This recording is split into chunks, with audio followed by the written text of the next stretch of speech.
ನಮ್ಮ crazy star acting ಹೆಂಗಿತ್ತು sir? ನೋಡಿ, 63 ವರ್ಷ ಆಗಿದೆ ನಮ್ಮ ಬಾಸ್ಗೆ. 63 ವರ್ಷ. 63ರಲ್ಲೂ ಅರಿಯದ ಯುವಕನಂತೆ ನಟಿಸಿದ್ದಾರೆ ಜಡ್ಜ್ಮೆಂಟ್ ಚಿತ್ರದಲ್ಲಿ. 63 ವರ್ಷ ಆದ್ರೂ ಅರಿಯದ ಯುವಕನಂತೆ ನಟಿಸಿರೋರೇ ಕ್ರೇಜಿ ಸ್ಟಾರ್.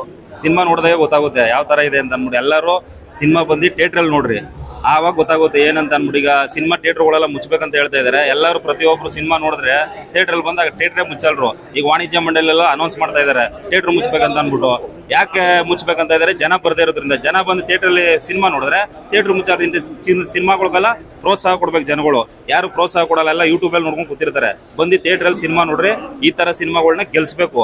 ಆವಾಗೇ ಕನ್ನಡ ಚಿತ್ರರಂಗ ಉಳಿಯೋದು. ಮೊದಲು ನಮ್ಮ ಕನ್ನಡ ಚಿತ್ರರಂಗಕ್ಕೆ ಜೈ ಅನ್ಬೇಕು, ಆಮೇಲೆ ಬೇರೆ ಬಸ್ ಚಿತ್ರಗಳಿಗೆ ಜೈ ಅನ್ಬೇಕು. ನಮ್ಮ ಕನ್ನಡ ಬಿಟ್ಬಿಟ್ಟು ಬೇರೆದ್ನೇ ಜೈ ಜೈ ಅನ್ಕೊಂಡು ಕೂತಿರ್ತಾರೆ. ಅದು ನಮ್ಮ ಜನಗಳಿಗೆ ಅರ್ಥ ಆಗ್ಬೇಕು. ಅದನ್ನ ಕೇಳ್ಕೊಂತೀವಿ. ಸಿನಿಮಾ ಬಂದು ನೋಡ್ರಿ. ಒಳ್ಳೆ ಅದ್ಭುತ ಆಕ್ಟಿಂಗ್ ಮಾಡಿದ್ದಾರೆ ರವಿ ಸರ್.